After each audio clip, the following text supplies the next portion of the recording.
कल हम लोगों ने डिस्कस किया था जेनेटिकली मॉडिफाइड राइस, जिसका यूरोपियन यूनियन ने ये एलिगेशन लगाया था कि इसके अंदर जेनेटिक कंटामिनेशन पाए गए हैं।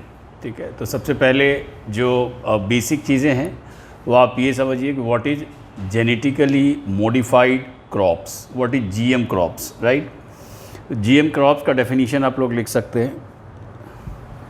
These are plants used in agriculture, the DNA of which has been modified using genetic engineering methods। यानी ये ऐसे पौधे होते हैं जिनके बीज को जेनेटिकली मॉडिफाई किया जाता है, यानी जो प्लांट एक नेचुरल प्रोसेस में इवॉल्व हुए हैं और उसको इवोल्यूशन में इसको इवॉल्व होने में हज़ारों साल लगे हैं, लेकिन उसमें जो नेचुरल इवोल्यूशन का प्रोसेस है उसमें बहुत सारे ऐसे ट्रेट्स हैं, कैरेक्टर्स हैं जो कि उसको वल्नरेबल बनाता है। कई बार इंसेक्ट उसको अटैक करते हैं, कई बार वो इन्वायरमेंट में अगर हार्श वेदर होता है तो उसको सस्टेन नहीं कर पाते हैं। लेकिन जब मॉडर्न साइंस डेवलप हुआ और जेनेटिक इंजीनियरिंग का विकास हुआ तो उसके बाद ऐसा समझा गया कि प्लांट के अंदर भी जेनेटिक मॉडिफिकेशन हो सकते हैं और प्लांट के अंदर ऐसे ट्रेट्स या कैरेक्टर्स डेवलप किए जाते हैं जो ह्यूमन बीइंग के लिए ज़्यादा इम्पॉर्टेंट हो। जैसे कि आपने गोल्डन राइस का नाम सुना होगा।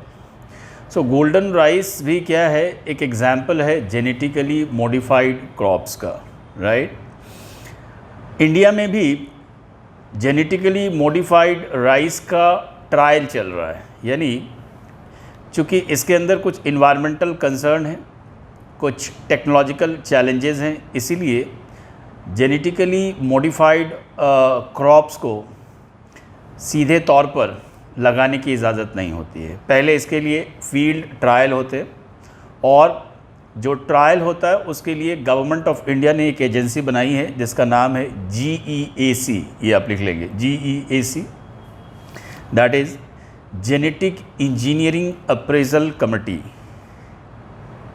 Genetic engineering appraisal committee, which works under Ministry of Environment, Forest and Climate Change, Ministry of Environment, Forest and Climate Change। So this is the apex body GEAC, which actually grants permission or under whose supervision the field trials of genetically modified crops are being taken, right। अब आइए, ये तो genetically modified जो crops हैं उनके बारे में बातचीत हुई। एक इंडिया में कुछ एक ऐसे क्रॉप्स हैं जिनको ऑलरेडी कॉमर्शियल यूज़ का परमिशन दे दिया गया। इसमें जो सबसे इम्पॉर्टेंट है वो है BT cotton, bacillus thuringiensis cotton. BT cotton already commercial production के स्केल पर आ चुका है, राइट। जो अभी की कंट्रोवर्सी है वो ये है कि इंडिया ने, I mean you might be knowing that India is a big exporter of basmati rice. तो इंडिया ने यूरोपियन यूनियन को बासमती राइस एक्सपोर्ट किया है और एक्सपोर्टेड लॉट के अंदर लगभग 500 टन ऐसे राइस की क्वांटिटी है जिसके अंदर जेनेटिक कंटामिनेशन पाया गया है। अब इंडिया से जो एक्सपोर्ट किए गए थे ये राइस, उसको नॉन जेनेटिकली मॉडिफाइड कैटेगरी में एक्सपोर्ट किया गया था। इसका मतलब क्या है, उसका जो लेवल था उसके अंदर वो ऑर्गेनिक राइस की कैटेगरी में आता था, ठीक है। अब यूरोप के अंदर क्या हुआ है कि इस राइस का फ्लोर बनाया जाता है, यानी उसके आटा या यहाँ लोट कहते हैं, तो उसको पीस कर ग्राइंड करके उसका जो फ्लोर था उसका इस्तेमाल कैंडी, चॉकलेट ऐसी चीज़ों में स्वीटनर की तरीके से किया जाता है, ठीक है। तो वहाँ पे एक कंपनी है M&M क्रिप्स। तो M&M ने ये कहा कि उससे पहले जो यूरोप की food and drug administration authority है, उन्होंने ये एक वार्निंग इशू किया कि जो ये फ्लोर है इसके अंदर जेनेटिक कंटामिनेशन है। तो नेचुरली जिन कंट्रीज़ में M&M ने इस फ्लोर का इस्तेमाल करके प्रोडक्ट को एक्सपोर्ट किया था, वहाँ से उस प्रोडक्ट को रिकॉल कर लिया गया। और नेचुरली जब ओरिजिन ट्रेस किया गया तो ये पाया गया कि it was originated in India, यानी जो राइस का एक्सपोर्ट था वो इंडिया से हुआ था। So this is the issue, right.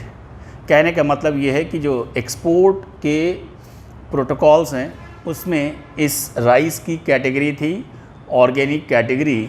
बाद में ये पाया गया कि ये इसके अंदर कुछ कंटामिनेशन है, और कंटामिनेशन का नेचर क्या है, जेनेटिक कंटामिनेशन, यानी जो ट्रेट्स होने चाहिए थे इस राइस के अंदर उससे डिफरेंट कुछ एलियन ट्रेट्स मिले। और इसका मतलब क्या है, इसके अंदर कुछ जेनेटिक वेरिएशंस हुए हैं, जिसको उन्होंने क्या कहा, जेनेटिक कंटामिनेशन। सो उसके बाद जो इश्यूज़ है उस इशू को इंडियन अथॉरिटी के साथ रेज किया गया। At the first instance Indian authorities have denied because the quantity that are being alleged to have contamination is not available in India। यानी जिस क्वांटिटी में कहा गया कि इतनी बड़ी मात्रा में कंटामिनेशन है, ये संभव नहीं था, इसलिए कि इंडिया में अभी फील्ड ट्रायल्स ही चल रहे हैं इस बात को लेकर। इंडिया में कॉमर्शियल प्रोडक्शन अभी स्टार्ट नहीं हुए हैं, राइट। फिर भी गवर्नमेंट ऑफ इंडिया की तरफ से जो मिनिस्ट्री ऑफ कॉमर्स है, जो रिस्पॉन्सिबल बॉडी एक्सपोर्ट के लिए, उन्होंने कहा कि we will investigate this matter and raise this matter to the concern authorities. आज ये न्यूज़ आया है कि it has been praised that the consignment was exported from the field of Maharashtra. So the place of origin has been found out now कि इसका महाराष्ट्र से export किया गया है। अब सवाल ये है कि जब इंडिया में फील्ड ट्रायल्स ही चल रहे हैं तो इतनी बड़ी मात्रा में ये जेनेटिकली मॉडिफाइड जो क्रॉप्स का एलिगेशन आ रहा है, राइस का एलिगेशन आ रहा है कि ये इसके अंदर जेनेटिक कंटामिनेशन है, इसका एक्सप्लेनेशन क्या है। कई सारे इन्वायरमेंटलिस्ट और ग्रुप्स जो जेनेटिकली मॉडिफाइड क्रॉप्स को अपोज कर रहे हैं इंडिया में because of environmental concern and other concerns also, तो उनका ये कहना है कि ये क्रॉस कंटामिनेशन हो जाता है, यानी कि जहाँ पे फील्ड ट्रायल कंडक्ट किए गए होंगे वहाँ पे ट्रायल ख़त्म होने के बाद भी कुछ ग्रेन्स रह गए होंगे जो कि वहाँ के आसपास के जो दूसरे नेचुरल ग्रेन्स हैं यानी ऑर्गेनिक ग्रेन्स हैं उनको वो अफेक्ट कर रहा होगा। Probably that might be the reason which would have resulted in the contamination of other paddy crops that was lying over there, right? So this could be one of the reason. Anyway, this is the matter that government of India will take care. और being a responsible exporter of rice, India की ज़िम्मेदारी बनती है कि हम export market में जो हमारे क्रीडेंशियल्स हैं उसको इंटैक्ट रखें, राइट। उसके लिए हम लोग क्या करेंगे, इसकी इन्वेस्टिगेशन करेंगे, इसके लिए जो रेमेडियल एक्शन हो सकता है, फील्ड ट्रायल को और कैसे बेहतर बनाया जाए उसके लिए लेंगे। इसका जो कंसीक्वेंस है, परिणाम क्या हो सकता है कि अगर हमारा रेपुटेशन एक बार स्टेक पर आ जाएगा तो annually India exports 18 million tons of rice, ठीक है, which is spread across around more than 70 countries. 70 से ज़्यादा देशों में भारत हर साल 18 मिलियन टन राइस एक्सपोर्ट करता है, और जिसकी वैल्यू सालाना अगर आप रुपए में इसकी बात करेंगे, it comes out around 65,000 crore. So this is a huge quantity, huge amount. अगर हम फार्मर्स के इनकम की बात करेंगे तो फार्मर्स के इनकम को, जैसा कि गवर्नमेंट का एक एजेंडा है doubling the farmers income by 2022, obviously अगर एक्सपोर्ट में हमारी क्रेडेंशियल्स को कोई क्षति पहुंचती है, हमारी क्रेडेंशियल्स अगर कॉम्प्रोमाइज़ होती है, तो it will have implications. So we need to really take care about this issue, and Government of India is trying at its level best that this is not repeated in future.